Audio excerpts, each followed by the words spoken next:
It looks like we're slowing down a little bit, but we still have folks joining, so don't mind. You might hear the doorbell going off. My name is Cassandra Keller. I am our Community Options Benefits Section Manager. So my teams oversee all of our home and community-based services, as well as long-term home health and private duty nursing. I am stepping in today for our fearless leader, Candace Bailey, and who will not be able to join us, but I will be hopefully trying to fill her shoes today and help educate and provide some information about our acuity tool. We are having just a little bit of technical difficulty. Oh, wait, here we go. We've got our slide back. And so again, today's discussion is just a follow-up to our previous meetings. Today, we're going to discuss specifically about the acuity assessment. But for more information, please visit our Nurse Assessor webpage, which has all of our previous meetings, those recordings. It has our listening logs. It has frequently asked questions, all kinds of great resources on there. But if you haven't been able to attend our prior meetings, those resources are on that website. Next slide, please. Just a couple of reminders. We are recording today. You can use the chat feature. We will post and provide the slide deck. It's already available on the Nurse Assessor webpage, and then we will post this meeting shortly after we hold the meeting. Yeah. And we've got somebody who is off mute. If you can mute yourself if you're not trying to talk to us, that would be appreciated.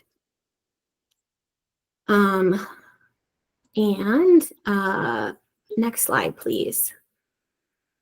Just as a reminder, our mission here is to improve healthcare equity, access, and outcomes for the people we serve while saving Coloradans money on healthcare and driving value for Colorado.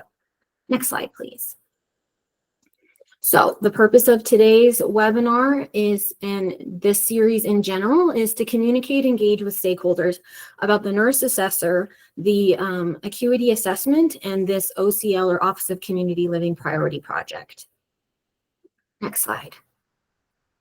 So our agenda today is we're going to give a brief recap of the previous meetings, the overview of the topics presented, what resources we have available, and then today we'll get more into detail about that skilled care acuity assessment, talk about what definition and what we've got going into regulations, and we've got a video for you, and then some questions that we've received about the tool that we're going to share with you to try and provide that education and then provide some resources. And as always throughout, we welcome your questions. Next slide, please.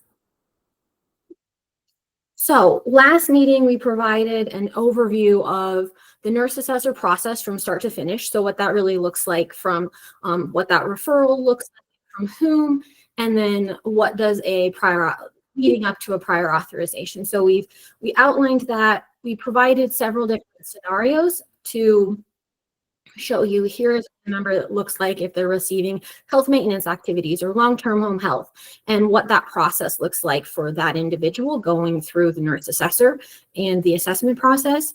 And then we also talked about what that appeals process looks like. Again, you can find those resources, the meeting recording, the listening log, all on our Nurse Assessor website, which will get dropped the link here. So there's lots of great information that we've provided up to this point that I think would be helpful if you haven't already participated or reviewed those materials. Next slide, please. So just to give an overview, what the Colorado Department of Healthcare Policy and Financing, our Office of Cost Control and Quality Improvement, that's CCQI, in conjunction with the Office of Community Living, we contracted with 4Health Consulting, which is a entity off of the University of Massachusetts, to develop a proprietary and evidence-based assessment for skilled services offered to the state's Medicaid population. So we contracted with this entity to conduct research, develop, and then pilot this assessment tool. What this resulted in is what we are calling our Skilled Care Acuity Assessment, or Acuity Assessment, which was finalized in October 2024 following extensive testing and piloting that was conducted with our home health agencies. Next slide, please. So the intent of this skilled care acuity assessment is to provide an objective perspective that determines the appropriate service tasks and hours for members needing skilled care across the different service modalities. The private duty nursing and long-term home health assessments feature questions designed to help the nurse assessor determine the level of support needed from a private duty nurse, or just a regular registered nurse, certified nursing assistant, or through intermittent nursing visits.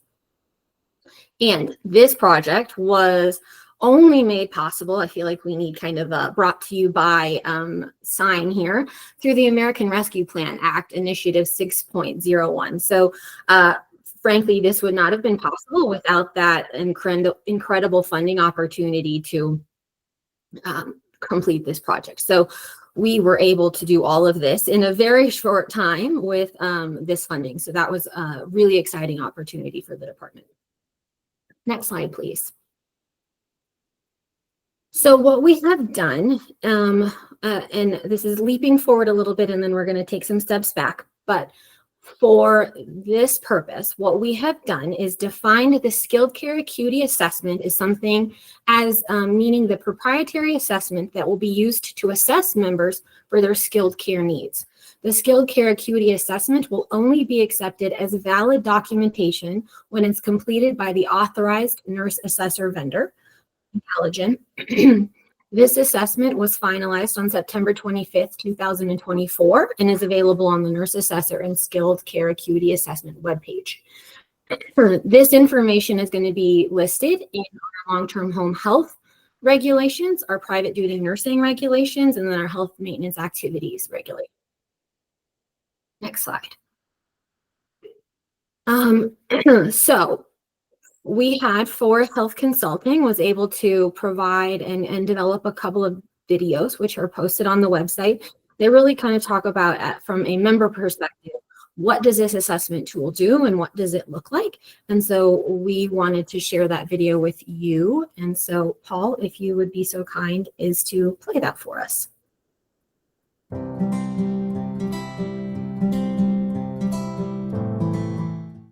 The way that Colorado helps members to receive the long-term home health services they need is changing.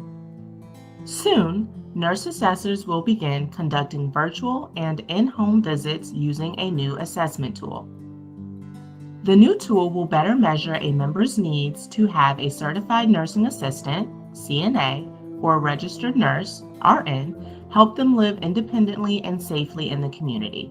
Rest assured that all of your needs will be carefully considered, and the nurse assessor will ensure they're addressed using the appropriate tools to provide the best support possible. After you watch this video, please know that the nurse assessors will be willing and able to answer many of your questions regarding this change. Overview of the assessment and the LTHH tool. The Long-Term Home Health Tool, or the LTHH tool, was designed to determine the needs of members who require CNA and/or intermittent skilled nursing services in the community setting. The tool, which was determined valid through testing process and gaining consensus amongst clinical providers experienced in assessing LTHH needs, will be completed by a registered nurse in the presence of the member and their family. Moving forward, the registered nurse completing the tool may also be referred to as a nurse assessor. The time needed to complete the tool may vary. However, the LTHH tool was designed to be completed in one visit. The purpose of this new tool is so that all members have an opportunity to have consistency and efficiency in the way that their long-term home health hours are determined. During the assessment, you can have anyone present with you, including family, a friend, a medical provider who is familiar with your care, an advocate, or a case manager. This tool includes questions about basic information, including age, address, health diagnoses, and current services. There are also questions in the tool that will help the nurse assessor understand the support needed from a CNA or a nurse. This support includes things such as hands-on tasks for skilled care needs, such as bathing, eating, range of motion, and respiratory care, The assessment tool factors in how well the member can communicate, including if they can understand what others are saying to them, and how much they can cooperate with hands-on tasks and nursing interventions. Some tasks that will be assessed with the tool are ones that a CNA can help with. As you probably know, we refer to these tasks as activities of daily living, or ADLs. ADLs include many tasks such as bathing, dressing, eating, taking medications, walking, brushing your teeth, and other types of personal care such as going to the bathroom, transferring, and using oxygen. Rating and scoring the assessment. Using the tool, the nurse assessor will indicate how much assistance is needed for each task and intervention to be completed. Because each member's care is so different, the tool allows for a range of abilities to be factored in the holistic assessment.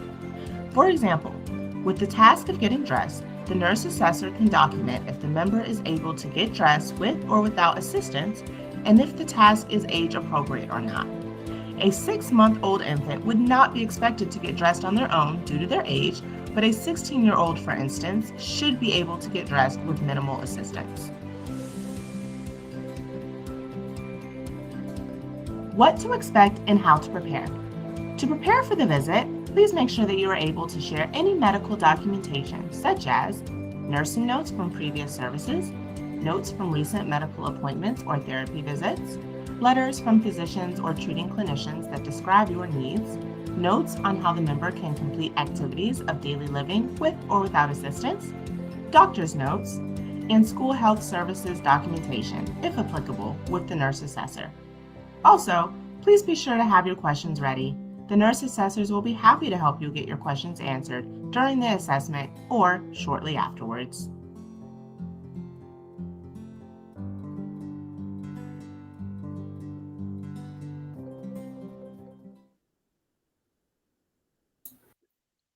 Thanks, Paul. All right, next slide, please. All right, so you may be thinking, this is interesting. We've got a long-term home health tool. There's another video that talks about private duty nursing. So when we entered in the contract and wrote the scope of work for that contract, we wanted to make sure we got bidders for that contract. And so the way it was written is we said, look, we just need tools to be able to measure for these benefits. It can be one tool that does long-term home health, private duty nursing, and HMA, or it can be an individual tool for each of those things. So that is why you're kind of seeing these different portions of the tool measuring these different activities or different nursing tasks. So the long-term home health portion of the tool was actually based on the current and utilized pediatric assessment tool. Much to the pleasure of its creator, some of you may know Michelle Miller, that tool was found to be very valid and reliable. And so that has been the basis for how those long-term home health interventions have been created. So, and how we're measuring that. There was also a thing I was just going to mention, and it popped out of my mind. Okay. So the other piece is that then we have, we'll look at kind of those CNA type of tasks, and then we move over, and then there's the PDN task, and that looks at more of those hourly nursing interventions and nursing interventions not on that more intermittent basis. Another component is that in other areas and other tools, we often measure time for task. We say, okay, tell me about your bathing needs. What does that look like? Okay, that 45 minutes each event, 4 times a week, and here comes that total. So this is a little bit different. What this assessment tool is really looking at is what are your various needs? At what level do you need assistance and intervention? What are the frequencies of those? And then it gives scoring to that, which then equals into a points in total score. And then those equal into hours. So again, those components combined all measure up to determine what a total amount for skilled care needs are at that RN and CNA levels of care. Next slide, please. So again, what this assessment does is it measures their members' need for skilled care, their functional ability, that type of assistance, and frequency of interventions and tasks. It uses systematic conditional logic. The assessment calculates those hours and times needed for care. It also has a section that allows for the nurse assessor to provide a summary of additional information that may impact the member's daily skilled nursing needs. So one of the things that was discussed heavily during the pilot from some of our agencies was, their needs, this member's needs are more extraordinary. It takes more time from this than it does for a typical person. And they needed an ability to add additional time. So there is that discretionary field that the nurses add time to if the calculated hours are not enough. Next slide. So the big question, hopefully we've answered this for you in the between the video and my description today, but this acuity assessment, one we keep getting asked, is what really is it? A combination of 3 different assessments used to understand the type and amount of skilled help need that a member needs to keep them safe at home. So it's looking at CNA tasks, intermittent nursing tasks, private duty nursing, and those hours can be translated over to our health maintenance activities under our Community First Choice program and can be utilized over there. So there is that direct translation over to HMA. Next slide. So who is 4Health Consulting and what qualifications do they have? As I mentioned, 4Health Consulting is part of the University of Massachusetts Channel Medical School, one of 5 campuses on the University of Massachusetts system.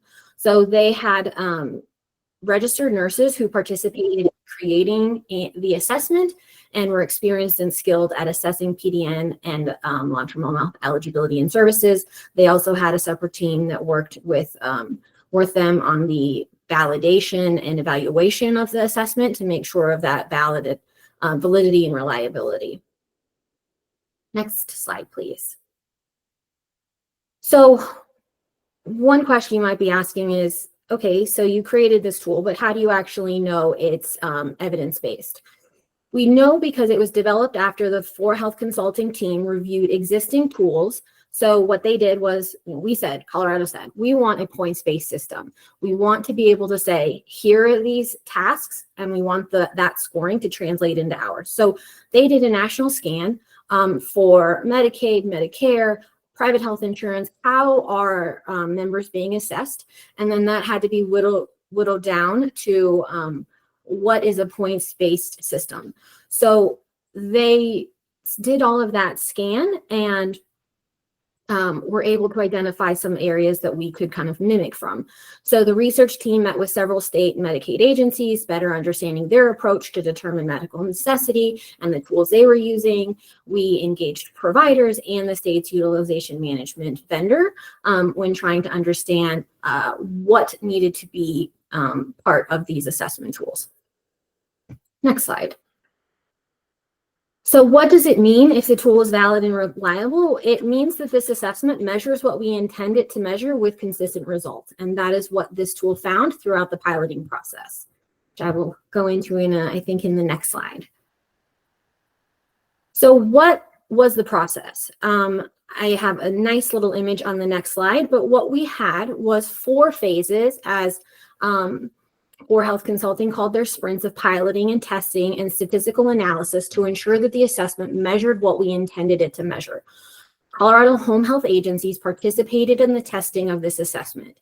The final phase, after multiple iterations, incorporated their feedback, including refining sections and descriptions and definitions, adding separate assessment sections, and removing time requirements for specific body systems and interventions.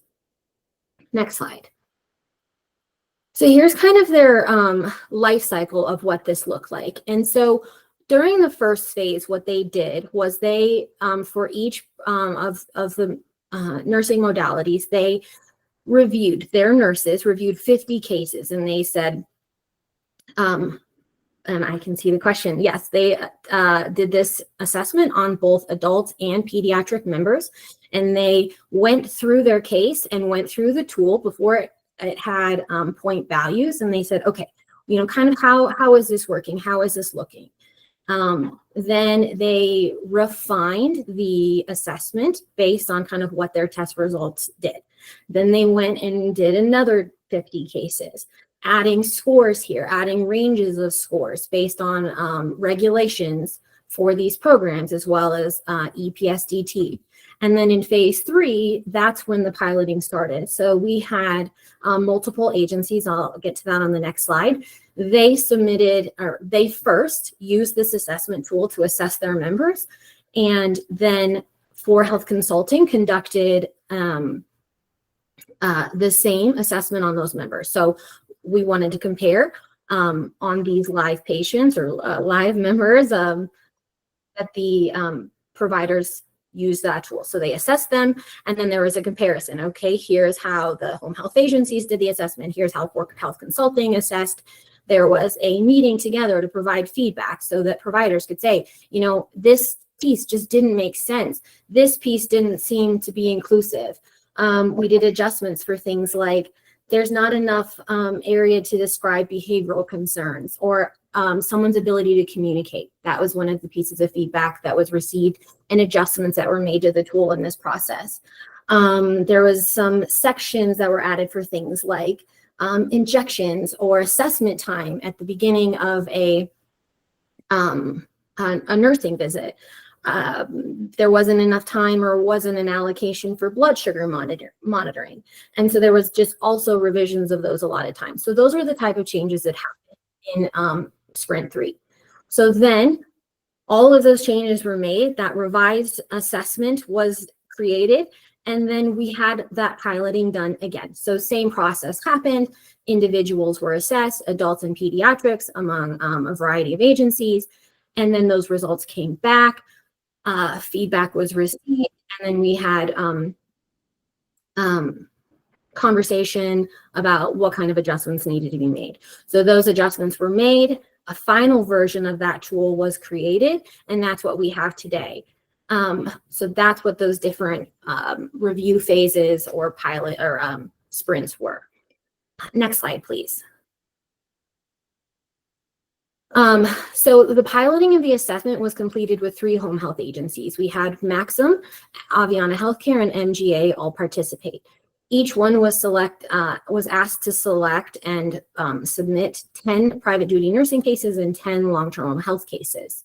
The providers were trained in the tool completion, and they were going off of nursing notes, the 485, and any other documentation associated with that case. Again, at the end of each sprint, that feedback was provided and those adjustments were made. Next slide, please. So what is the outcome of this skilled care acuity assessment? So the acuity assessment is going to calculate hours of private duty nursing services per day or week, number of intermittent nursing visits per day, hours of CNA services per day and week, and hours of HMA services per day and week. Next slide. So how are the points and hours assigned? So the UMass analysts use a combination of a literature review of evidence-based data sources, clinical input to assign minutes to those points. After that, the analyst developed an algorithm to calculate the number of hours assessed using that points-based assessment. So that total number of hours assessed was then calculated for each individual case. And that's how they kind of came up with those hours. Next slide. How does the skilled care acuity assessment determine medical necessity? I will get to the question in just a minute. It does not determine medical necessity. So we want to be very clear that this tool is not here to determine if a service is medically necessary. What it does do is it's an objective measure and a crucial part of the total body of evidence that gets submitted for a medical necessity review to the vendor, which at this point in time will be Essentra Health, which is required for a prior authorization request. So this is one component, not the only component. I think we only have a couple more FAQ slides, so I'm going to get through that, and then we will get to the hands raised. Next question. Okay, go ahead. I'll go ahead and take Nicole. You've got your hand raised. Hi, it seems like there's a common question between or with all the IHSS and CDS caregivers that are going to be affected that we weren't included in the piloting of this, and we don't operate off a point system. So how are we going to know that they're comfortable with our type of care needs? It's a great question. And the vendor who has been selected is Telegen. They have been conducting health maintenance reviews on behalf of the department for the last couple of years. So fortunately, they're very comfortable with understanding the crazy concept of waiving the Nurse Practice Act and how our health maintenance activity program operates under consumer directed attendant support services and in-home support services. So while yes, you're correct in that CDOS and IHSS don't necessarily go off of a points-based system, those points in that assessment of the skilled care needs will translate to a number of hours that then go into the prior authorization. So what we're finding is through this assessment process, there is a description of what are your skilled care needs, regardless of the modality that you're going to use, long-term home health, private duty nursing, or health maintenance activities. You still need to describe what those skilled care needs are. We need to figure out how many hours of care is necessary, and then that translates to the prior authorization, kind of no matter what the modality is. I guess the concern is really that, I'm sorry, that the agencies weren't included with how effective the assessment tool is for our client or for our, clients, whatever the term you want to use. They weren't given the opportunity to give feedback regarding how effective the acuity tool is. Thanks for that feedback. And, we've done some internal piloting on that and internal work on that, but you're correct in that in-home support agencies were not part of the process. It was, now I don't know if any of those agencies do in-home support services, but it was those agencies. And I understand Telegen may not be ideal for some folks, but this is going to be a pretty different process, and hopefully it will be a more positive experience. Let me turn to Paul again to give us our video that talks a little bit about that private duty nursing component of the tool and show us that video.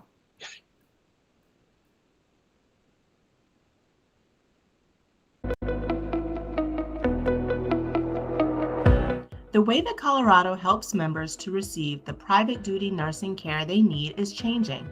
Soon, nurse assessors will begin conducting virtual and in-home visits using a new assessment tool.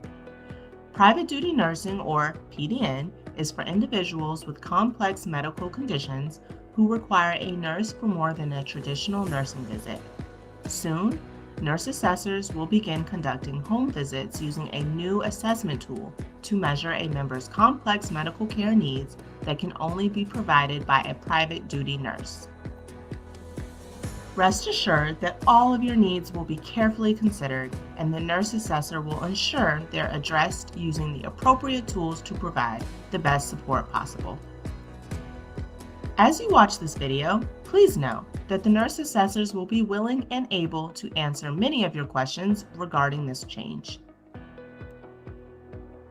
Overview of the assessment and the PDN tool.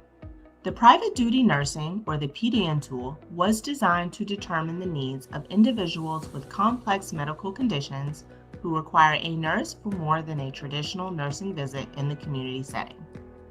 The tool, which was determined to be valid and reliable, will be completed by a registered nurse in the presence of the member and their family.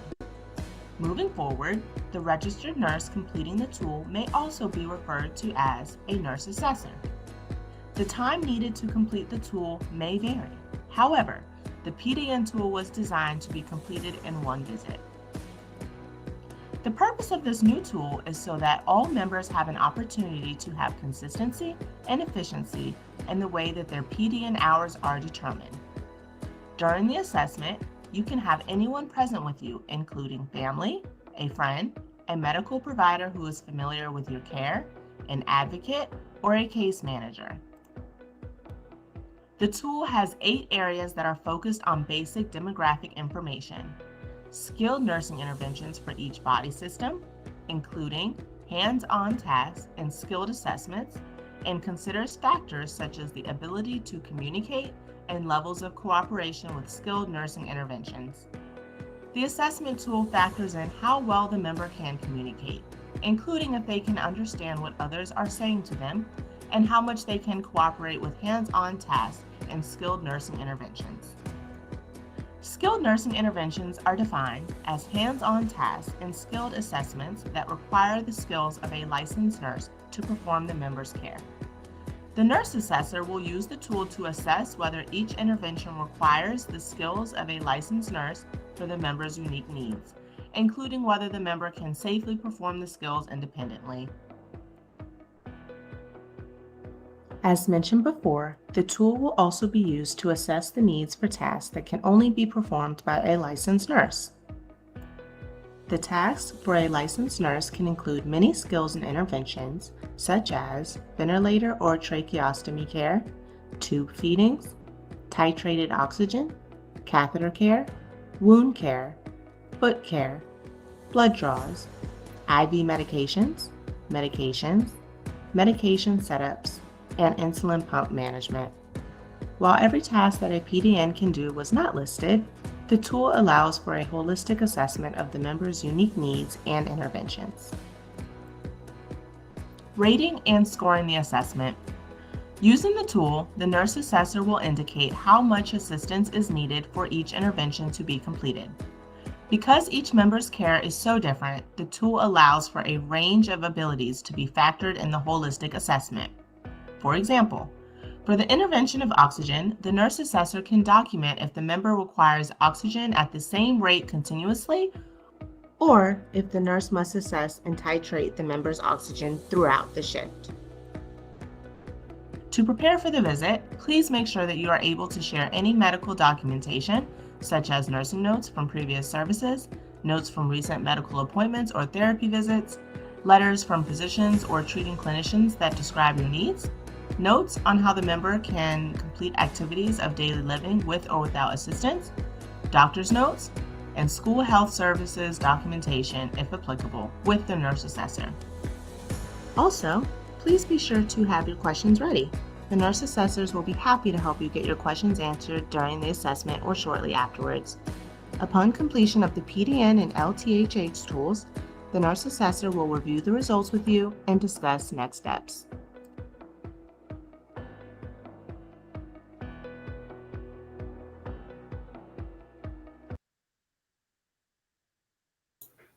Thanks, Paul. Next slide, and I am going to turn it over to Erin Thatcher to talk about the next few slides. Hi, everyone. I'm Erin Thatcher. I'm the Participant-Directed Programs Supervisor, and my team manages Consumer-Directed Attendance Support Services, or CDAS, and In-Home Support Services, or IHSS. And so we want to do a little bit of level setting because I realize we do have some folks here who don't know what health maintenance activities are and may not have a good understanding of these benefits. But in general, health maintenance activities, or HMA, are skilled health-related tasks that would normally be provided by a nurse or a nurse aide, but instead are provided by an unlicensed but trained attendant. And HMA is a skilled part of IHSS and CDAS.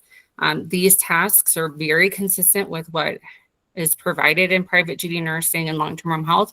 We just don't operate in the same way. Next slide. So a question we're getting, and I think we've seen this in this meeting and as well as some other ones, for HMA, how is it possible that a non-licensed person provides skilled care, and how or who oversees this? And so we mentioned it a little bit earlier, but IHSS and CDAS waive the Nurse Practice Act in law, meaning that we don't recognize the credentials of a nurse or nurse aide for these skilled tasks to be provided. And if someone's trained, they're able to do trained and validated, they're able to complete the skilled tasks that can be performed by an unlicensed attendant. So when we're talking about what types of skilled tasks can be performed in HMA, it's pretty much everything. The only thing that we don't really allow would be something that requires intensive nursing, judgment, and assessment. Something like complex wound care may not be appropriate for HMA in CDAS or IHSS. But ultimately, these skilled tasks are up to the employer to make sure that the attendant is validated and trained and they have the skills to complete the task safely in HMA. Next slide, please. So we've seen this a ton in the chat. So how are health maintenance activities or HMA incorporated into the skilled care acuity assessment? And you've all seen this, and I'm going to just state it out loud. HMA is not separately calculated in the tool. So we are not using like the private duty nursing tool to say, well, private duty nursing alone will get HMA. What we're looking at is what tasks a person needs. So some of those might be certified nurse aid tasks, or they might be private duty nursing tasks. And essentially the outcome letter or the recommendation that comes out of that assessment will say, these tasks can be provided in health maintenance activities. And here's how many hours we recommend that you work with your case manager on. This is important for a couple of reasons. Number one being with Community First Choice or CFC launching in July, IHSS and CDAS will be available to anyone on the state plan who meets the criteria necessary. So the people who have access right now, that access will still continue in July, but also we'll have CDAS available for children, and then IHSS will be available to a much broader and larger population. So with this in mind, we wanted to be able to say to a family who's only been getting private duty nursing or certified nurse aid that there is another option for you, and that might be health maintenance activities through CDAS or IHSS. I'll just note here that those are part of Community First Choice, and there's a separate kind of enrollment piece that we won't get into at this exact moment. Next slide, please. Okay, looking at all of the different assessments, why would people on IHSS or CDAS need to have a PDN or home health assessment? And we have to kind of think about this. Folks who've lived in self-direction for a long time, it may seem a little bit counterintuitive, but essentially the assessments were developed by service type.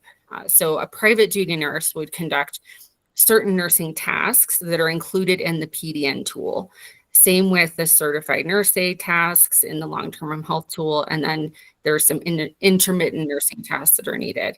What we're doing is we're taking those tasks kind of out, like the outcome of the tool, and we're saying, hey, you qualify for 24 hours of private duty nursing due to your tracheostomy and ventilator care, but you don't need to have a nurse. You could opt to use CDAS or IHSS for health maintenance activities. And we're giving that choice to everyone who might need any skilled care. And that's not something that's been available historically in this state. Also, with CDAS and IHSS, there's this flexibility to have an unlicensed attendant provide your services, which is really helpful when it's hard to find a nurse or a CNA and pay them well enough in order to do the services for you in your home. So hopefully this is providing a little bit more context for what happens with the outcomes of the PDN tool and the home health tool. Those service needs are identified and then presented to you in a recommendation. So again, 24 hours of private duty nursing due to a ventilator or tracheostomy care need could be 24 hours of HMA through CDAS or IHSS. Next slide, please. This one, I think we're going to get into it at a future meeting, but what will the recommendation letter look like? I think in our vision, we're hoping to develop this and share it with you by the next meeting so that everyone can have a chance to weigh in on what it looks like.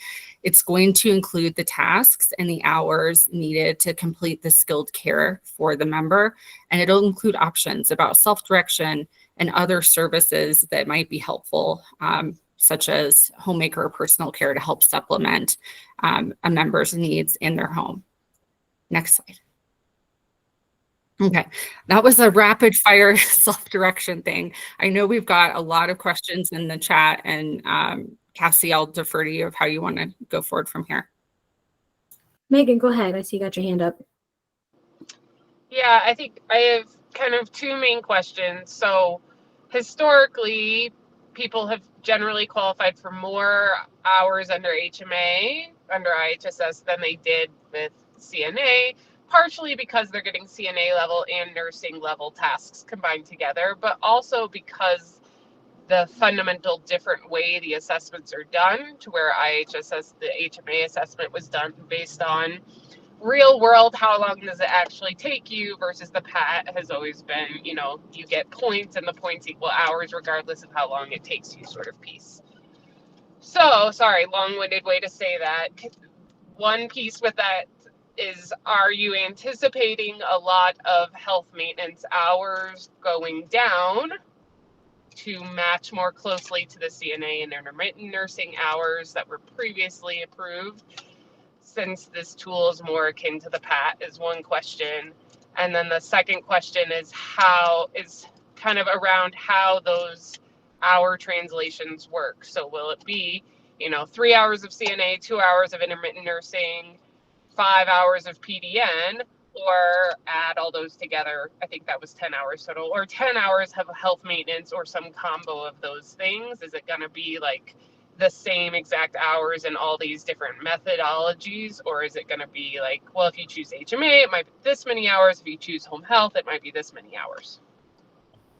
Megan, great question. Thank you for asking them. So the first one, I think I'm going to do my best to try to summarize. The first one was, do you anticipate that hours will change or go down? And I think the answer is, we don't really know what we're going to see.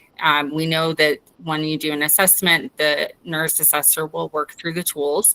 So they'll work through the private duty nursing tool and the home health tools, and that'll put an outcome into the recommendation letter. The nurse assessor will also have access to the direct care services calculator, which is how CDAS and IHSS calculate times. And so one of the parts of the nurse assessment process is to look at what the current services are in place. So if you right now have 10 hours a week of HMA, and the nurse assessor does their assessment, and it comes out to, oh, you might qualify for 3 hours a day of private duty nursing. That's going to be presented on the recommendation letter. The nurse assessor will be able to have flexibility to say, this person has this certain allocation or authorized time in HMA, and it seems to be appropriate for their needs. That will go to the case manager to make the ultimate decision on whether or not what services are necessary. We certainly don't want to take things away from people who need it and are happy with their services. So there's going to be a little bit more inherent flexibility in HMA than there is in private duty nursing and home health. The second question is like, how, our services one-to-one, like, is 1 hour of private duty nursing equal to 1 hour of HMA? And the answer is, not really. Like it can be, but it really depends on the member's needs. So in health maintenance activities, we're really talking about the time it takes to get things done. And so I know Cassie mentioned earlier that we were able to build in some flexibility on the tools to address things that maybe didn't come across right, or need a little bit more time or something of the matter. I'll have to rely on my friends in CCQI to tell me exactly the name of the term on the tool. But essentially, we have flexibility to adjust as needed to meet the member's needs. And so I think at this point, again, HMA is really a different benefit than private duty nursing and home health, but we want people to have it as an option to completely replace those benefits if needed. And then I did want to just mention, while I'm on this slight topic, I did see it in the chat earlier about, are doctor's orders required to do the nurse assessor? And the answer is no. This is a very preliminary part of an assessment. And so we hope that the nurse assessor does the skilled care acuity assessment and they provide that information to the member. Member can decide how those services are going to look for them, what makes the most sense, and then proceed with getting a PAR either through case management or their home health care agency. So we will not need a physician's order or 485 or anything of that nature to do HMA. That was very long-winded, and thank you for bearing with me. Cassie, back to you. Are there other we've captured chats here. We'll have a listening log. Are there other folks who'd like to ask a question verbally? Otherwise, we have our next slide is kind of talking a little bit about our timeline and what that is going to look like. Sure, go ahead, Laura. Home health. Hello, everybody. I just have a quick question. We have a combination of geriatric and pediatric patients within our agency. And I am just curious in regards to, it seems a lot of this is directed towards the home health agencies and pushing patients or giving patients options to move out of the home health agencies into the IHSS program. And has anyone looked at what this is going to do in regards to the impact to the actual CNAs that are employed within those agencies and what that's going to do to the community and how those folks are going to shift? Second part of my comment, as opposed to a question, is that we've seen over the years a lot of attention shifting over to the non-skilled side, IHSS program, all these new programs coming on, while the home health agencies have kind of been in the background when it comes to increases in payments and, just recently, having some funding come through the non-skilled agencies and nothing for the home health agencies on the skilled side. And then now we're faced with this particular change as well. It seems a lot of it is directed towards the home health agencies. Sure. That's an interesting point. I would say this program is by no means an effort to push individuals into one program or another. What it is, one, I would say through the implementation of community first choice, what that is doing, and that is outside and separate from the nurse assessor, is that community first choice is making possible the availability of IHSS and CDOS to individuals that do not currently have access to it through our home and community-based waivers. So I think first and foremost, that is happening. And I do agree that probably will have an impact on home health agencies is people may shift from using agency-based care to a consumer-directed program. But the Nurse Assessor Program is not doing that. What this will do is it will assess an individual's skilled care needs across the spectrum, and then they can make the choice of where and how to use that recommended hours. So while I hear you that this is a change that's going to impact those home health agencies, it is less from the fact of the nurse assessor being implemented, but the expansion of those consumer-directed programs under Community First Choice. Irina, I see you've got your hand raised. Hi, good morning, everybody.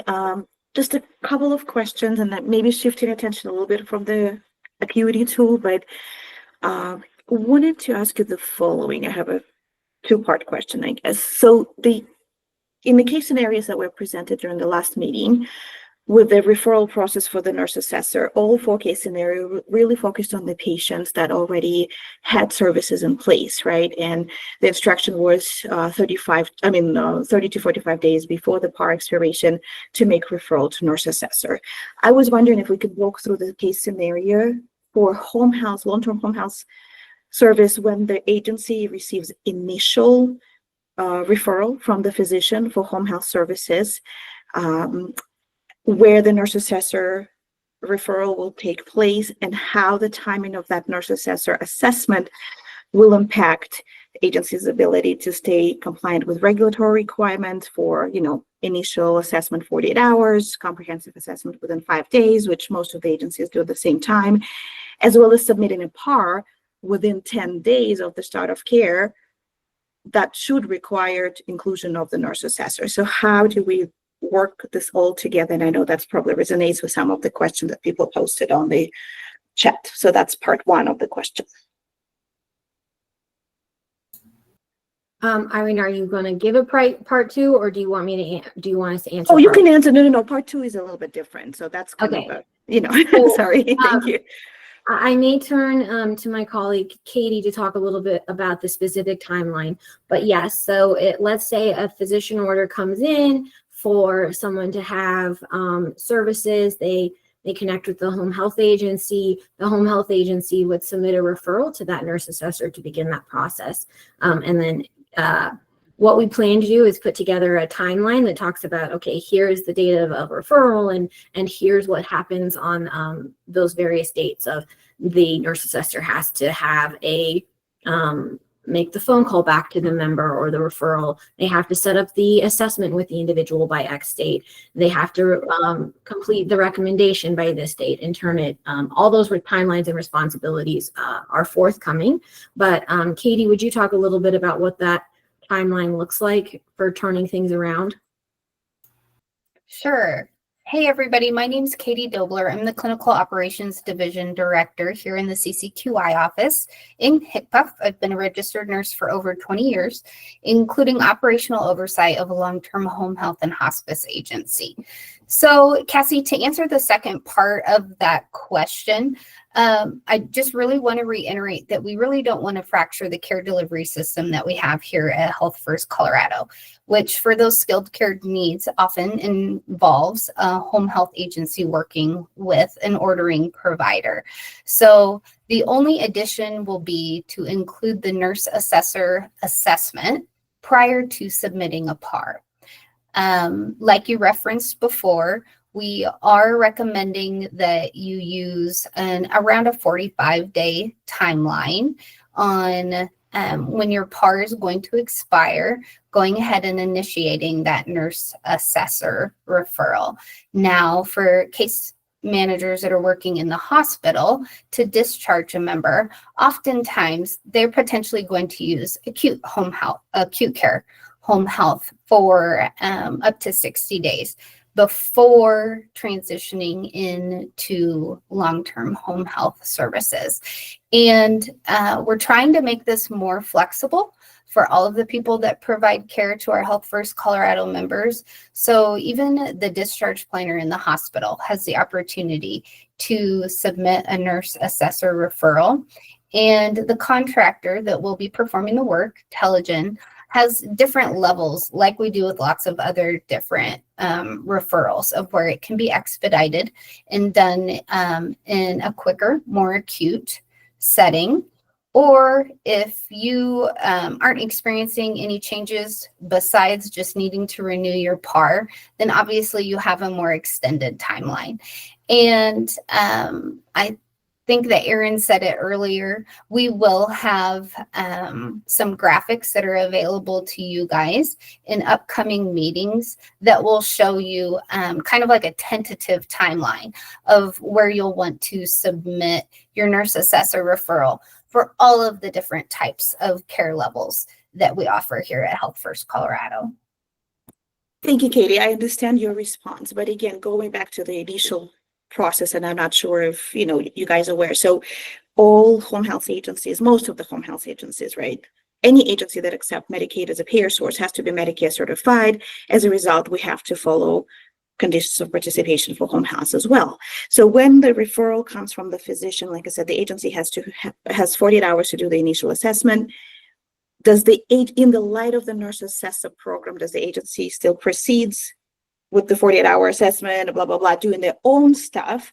And then the nurse assessor referral is made and the nurse assessor will show up at some point?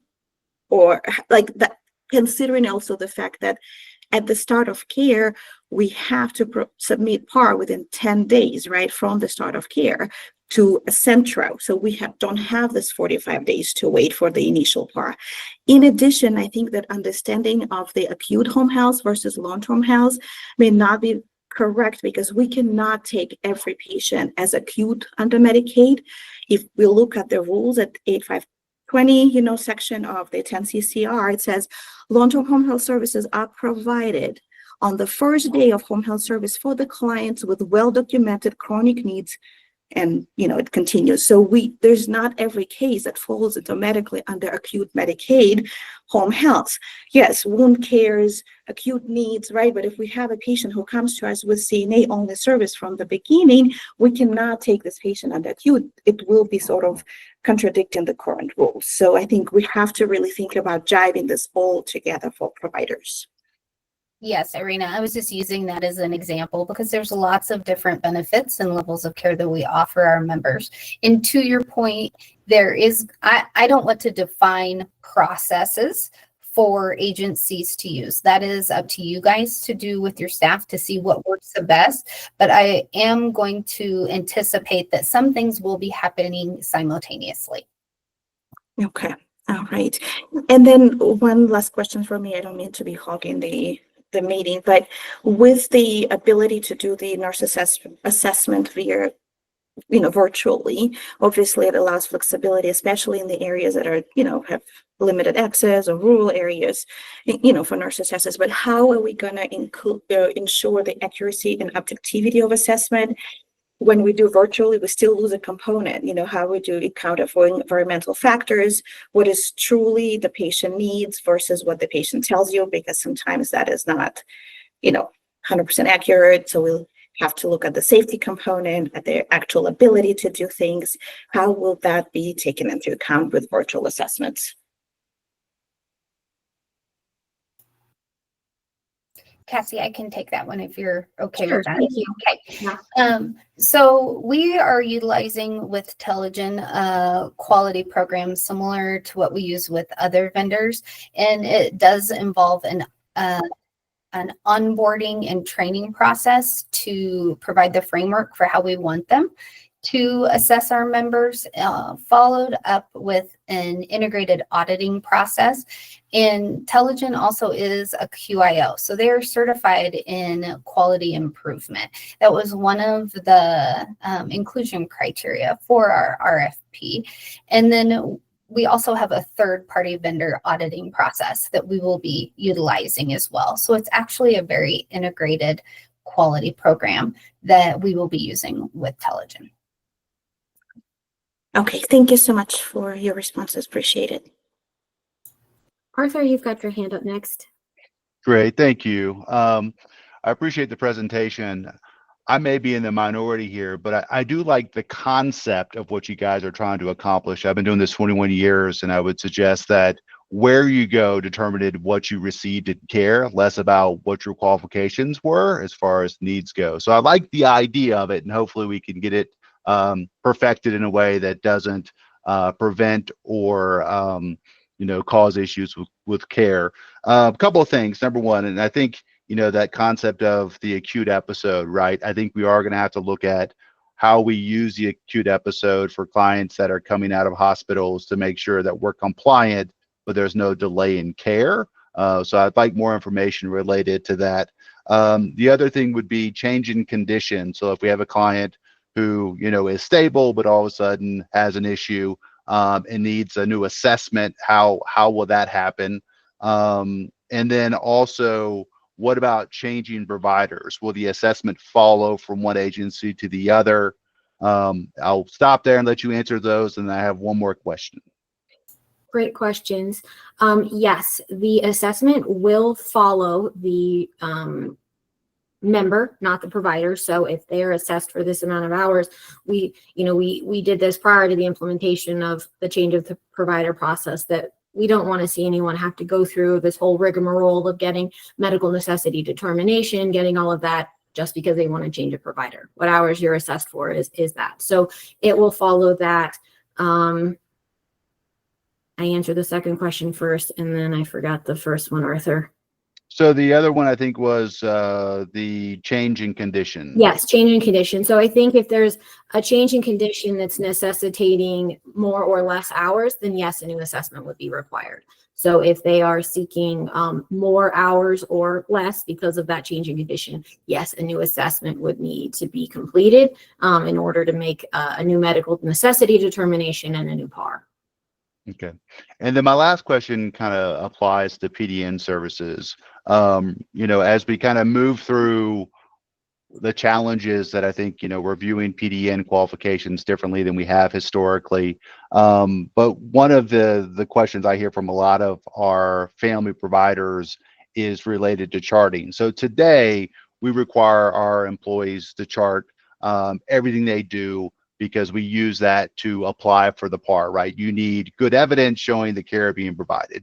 If we now have an assessor right? Are we now able to chart by exception? Like what is going to be the requirements? Because what we see today is a lot of families are being told they can chart by exception, which means very little charting. But if you're not having to supply that to present your case for a par, then maybe charting by exception is allowed and is sufficient to show the care that's being provided.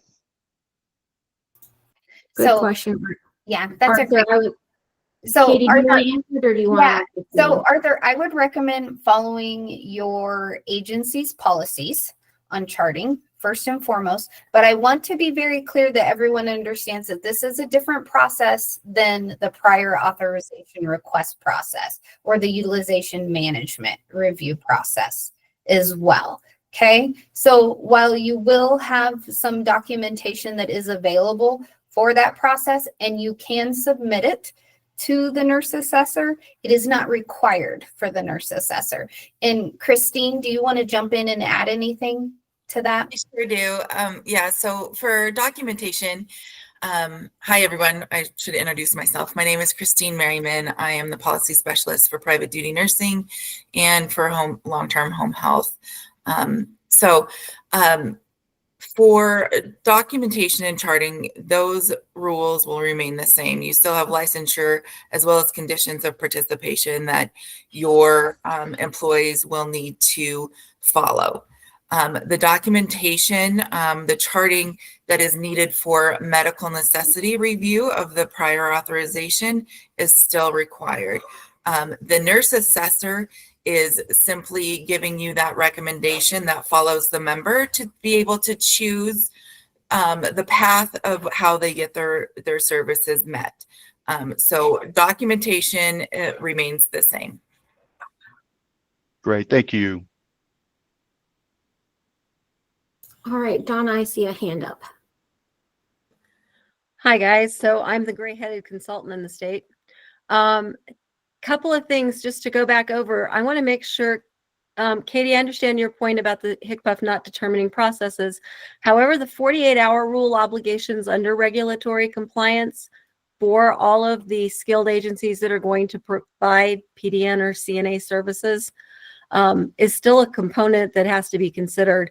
The 48-hour rule isn't that we have to admit, but we do have to offer an initial assessment within that period if we can't contrive orders and get orders because we don't know what we'll be doing and whether or not the patient's going to accept services because they don't know how many hours they might get.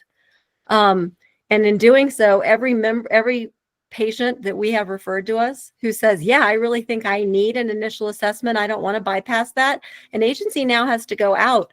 We don't have the ability to gather correct and complete orders for all needs of services which are required. So the timeline process for this nurse assessor piece is going to be key in absolutely guaranteeing that the agency meets its requirements under the federal regulations to have orders that meet all service needs of the patient and that we initiate services only after having received orders to do so.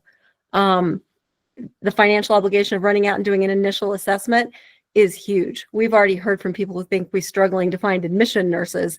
Now I've got to have a nurse who's going to run out and do a hello, how are you? No consent, but I have to figure out what their safety needs are. I have to follow up with the physician if something's triggered, and I have to document all of this. So again, that's a problem. Orders secondarily are a huge problem so that we make our requirements and needs. So I think it is important for HCPF to take into effect how urgent and speedily this assessor has got to be ready to go.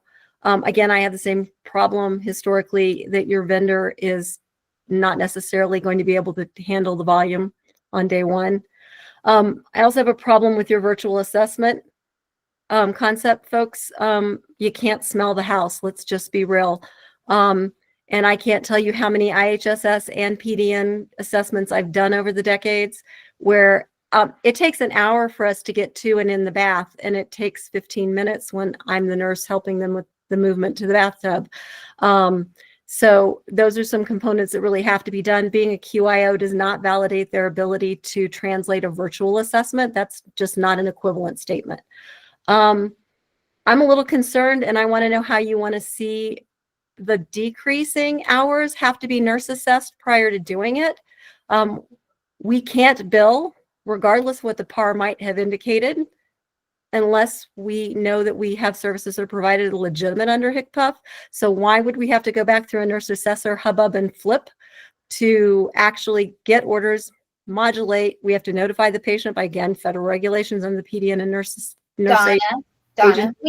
we have 20 minutes left. I got it. A lot of different advocates, and I do hear your concerns. We will have them logged in the listening log.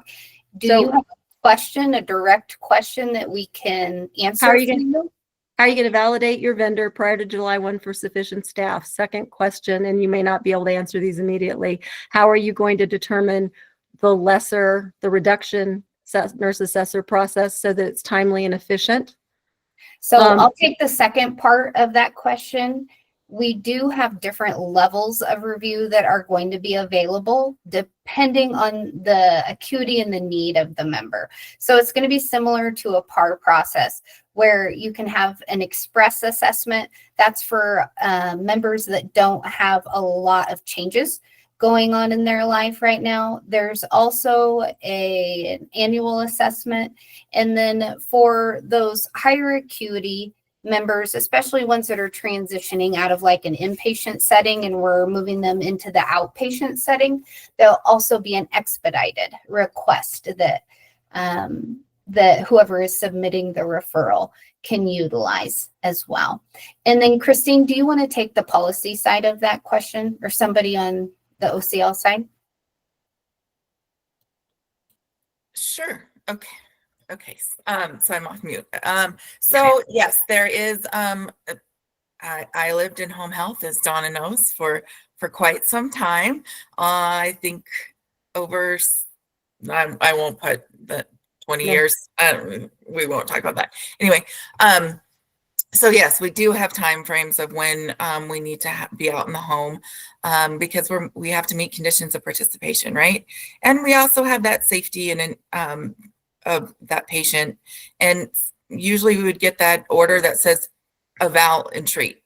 No, like, tell me why. What am I walking into? So yes, there is going to be that. So we will have an express expedited nurse assessor. Now, I want to make sure that we're clear between the medical necessity prior authorization versus the nursing recommendation for ongoing long-term care and support. So those are two separate things. If the nurse assessor goes in or does their virtual assessment and recommends a certain number, but the home health agency goes in and sees like, oh dear Lord, this is not the same picture that they presented, that the virtual nurse wrote down. That home health agency can support that additional request and say, hey, this is the actual, the home, the kitchen was not accessible because of clutter, or there's no working stove, or no, whatever it may be, that we have that ability, the home health agencies have that ability to make that case for medical necessity. I'm hoping that answers your question. I think that my concern is not so much that we have the ability, we've always had the ability to debate and argue and confound, and I understand that we go back and forth. My problem is that when I go to initiate a case as an RN walking in the door, taking a referral, if this nurse assessor has no timelines to it, I have a very open-ended, soggy conversation to have with my patient about what they might be looking forward to. I have a federal responsibility to have them involved completely in accepting frequency, duration, and services. And I need to make sure HCPF hears this isn't a process issue for us. This is you as a process piece of the payer source are now in a situation, and I agree with Arthur, we needed some kind of stability to this process and some kind of across the board. I'm not debating that concept, but in getting this launched effectively for the continued care of the beneficiaries, folks, members will not have agencies if agencies can't meet their CDPHE CMS requirements. And if we look at liabilities, when we admit a patient saying, we see you need P, and we have all this discombobulated conversation. This isn't asking you to create our process. This is asking you to understand we need your timelines to be something harder than we've heard. And I'll let you guys go on to the next person, but I'm not hearing answers that support that. And that's what I hope we go to as we continue this conversation. Appreciate that, and we'll take that feedback, and we're working on timelines, and we'll get that kind of information assembled and then posted and shared with you all. Megan, you've got your hand up next. Yes. So I have two hopefully really quick questions. One is just highlighting that the copy of the skilled acuity tool that we have still does not have a way to calculate between points and hours. So that would be super helpful for us to see. Please, please, please. And the second piece is a question about those that have July and August CSRs. Will their home health agency be doing the new tool? Will the home health agency be following using the old tools? Will the case manager be doing the new tool? So pre the skilled nurse assessor being ready, what tool are they doing for those July and August renewals? What we are looking at is having them, and I don't want to, I think what our plan is to try and use the nurse assessor leading up to that point in time. But we are still trying to figure out exactly what that is going to look like for those 2 months as things are getting onboarded. So we hope to have answers to that piece for you, Megan, very shortly of what those 2 months look like. Pam.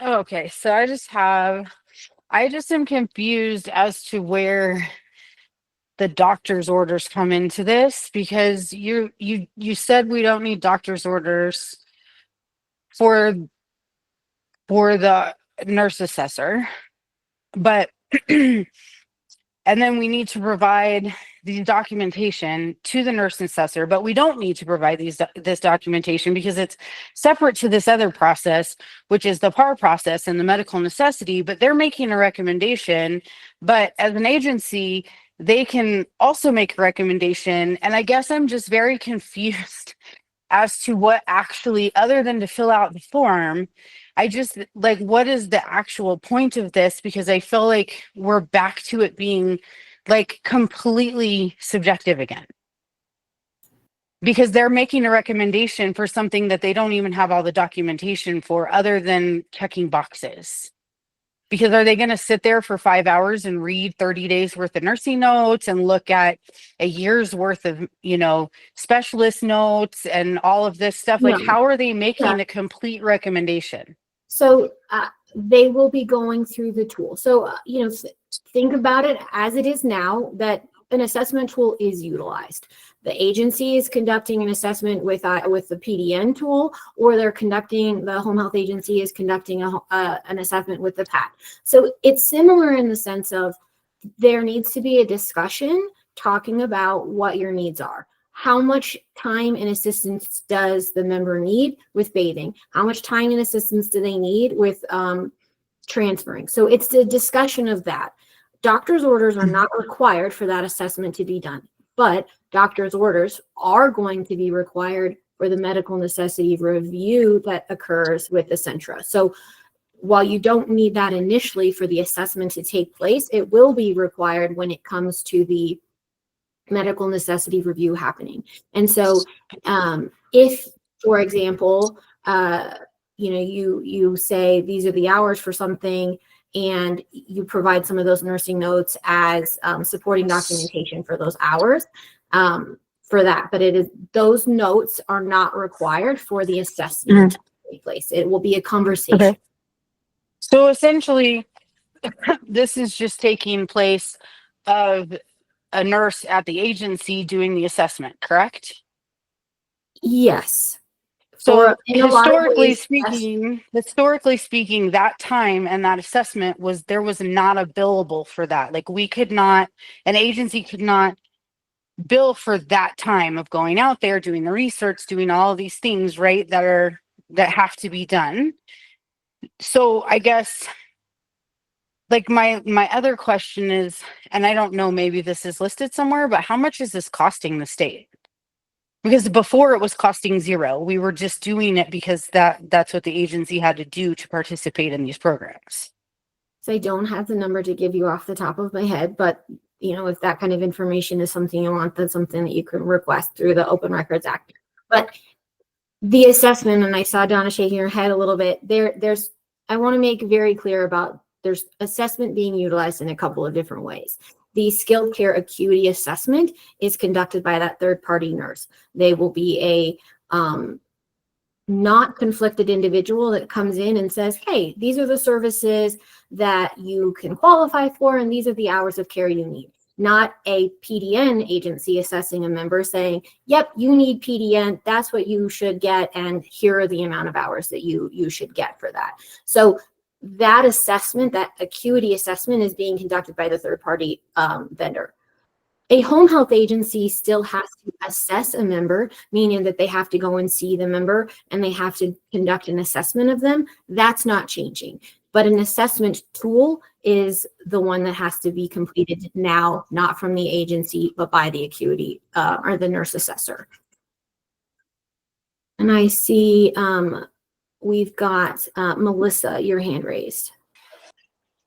Is the nurse assessor always going to be virtual or always going to be in person? It can be both. So we want to make sure that there's the option if it's for something like a reassessment that maybe doesn't require in person, or for more rural areas, we wanted the flexibility. So there is the option that acuity assessment can take place both virtually or in person. Okay. And Bushra, you've got your Hey, yes, thank you. Going back to Melissa's point here, are we just looking at area geographic location? We're not looking at the diagnosis of the patient for in-person versus virtual?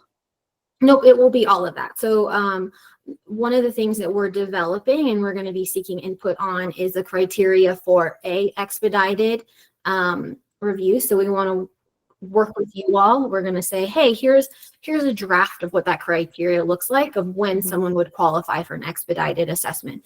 We also are going to develop criteria for when someone might need an in-person assessment versus a virtual, and that's criteria that we want to get feedback on as well. So those are two pieces that we will be seeking your information on, so we can come up with the developed kind of process and requirement for the vendor that makes sense to you all. So the nurse assessor will work with the home healthcare agency to determine if the patient and how basically that first visit will go? Yeah, more so with the member, but yes, the agency can be involved in that. Got it. Thank you. You bet. I want to go to the next slide, please. So I just want, before we get too far, we've got 10 minutes here. I want to orient us to our calendar. We are on our timeline here, we're in April. We are moments away from getting that contract executed. It is out for signatures. We have onboarding with and kickoff meetings with that assessor, or the nurse assessor, this week with that vendor. We are moving very quickly. Like I said, we're going to be having some criteria and information to share with you at the next meeting that we want your feedback on. In June, we have training for stakeholders on the assessment and nurse assessor process.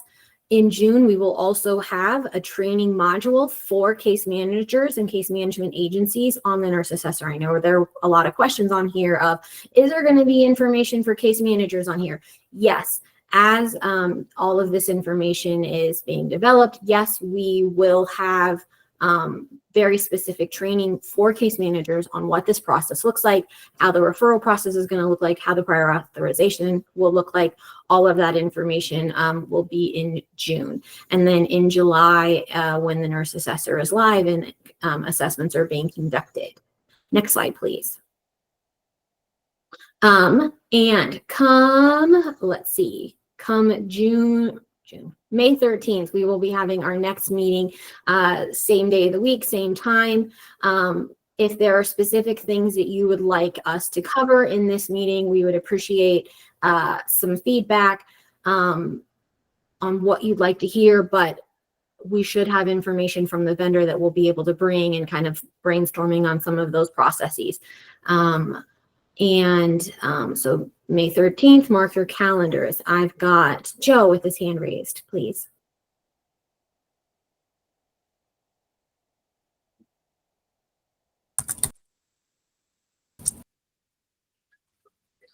Joe, if you're talking, I see you're still on mute.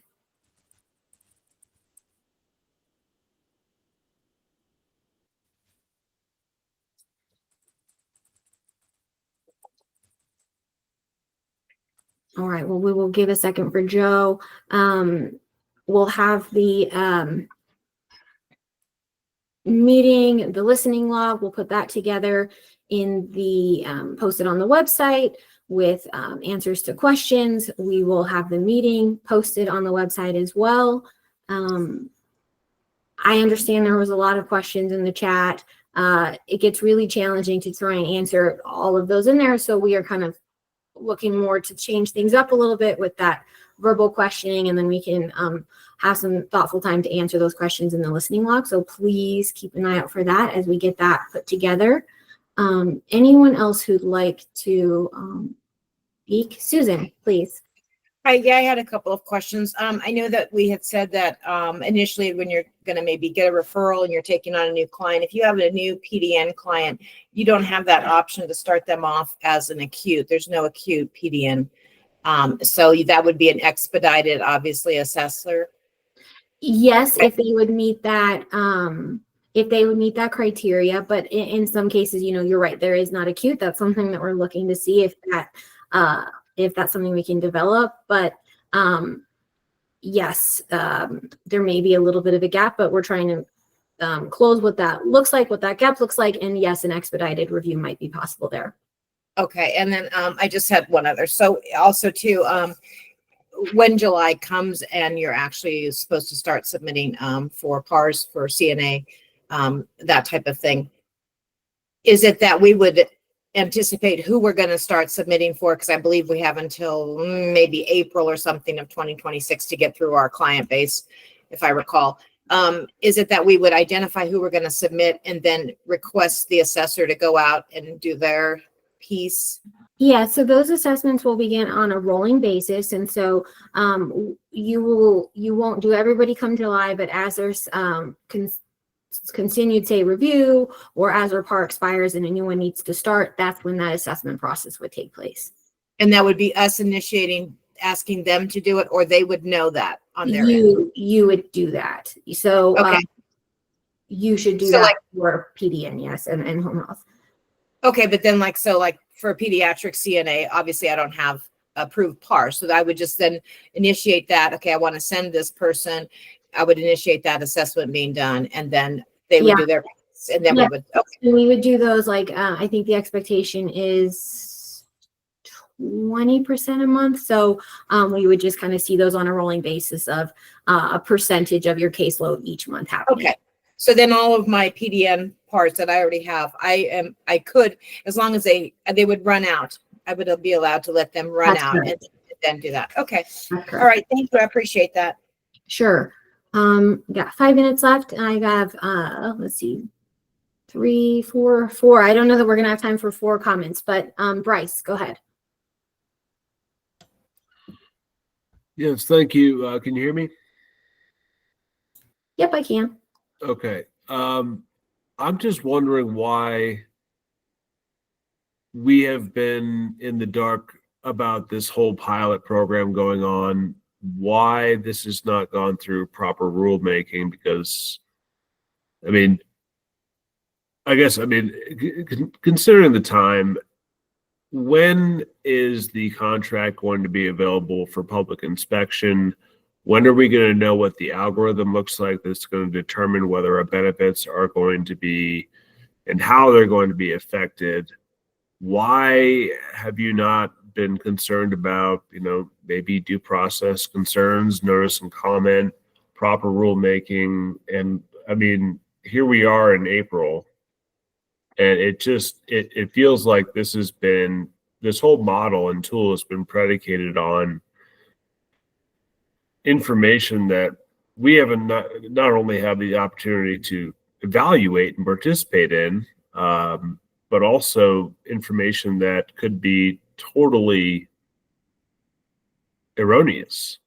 Home health care agencies versus consumer directed services, very different.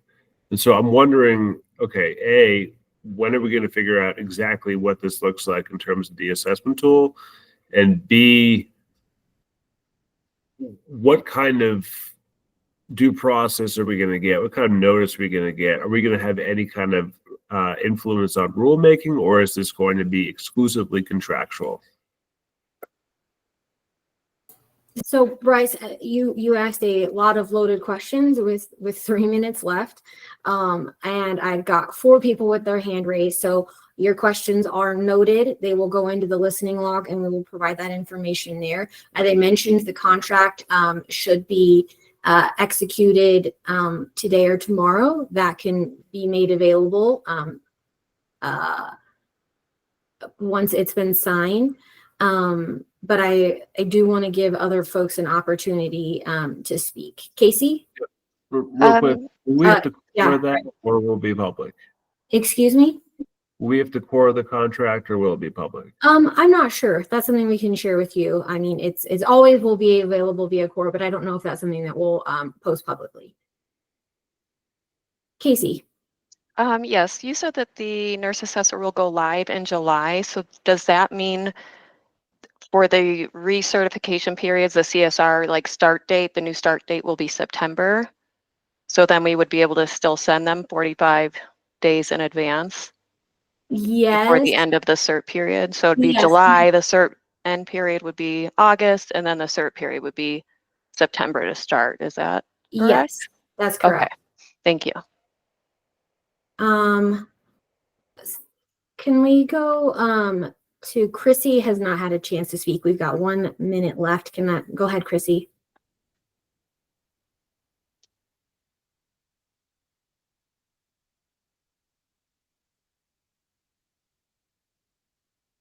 Chrissy, if you're talking, you're on mute. Oh, I see the hand went down. My Lower Home Health, if you want to go, we've got 1 minute left. Okay, this is a really quick question, actually, in regards to, let's say we have a patient that does have both, non-skilled services and skilled services. So you have 2 different agencies, let's say, involved in the patient's care, and it's time to reach out and put in the referral for the nurse assessor. Are we both from different agencies putting that referral in, or who gets there first, gets priority? I'm just confused as to what that would look like for patients who have 2 different agencies involved in their care. And one of them is unskilled care? Yeah, let's say, they have like a program through one agency and then they have like If CNA. they're getting like personal care from one agency. Yes. So if they're getting personal care from an agency, then that's not going to be assessed by the nurse assessor. So only the your agency would submit the referral. Okay. What if it's an IHSS service they're getting somewhere else and also CNA?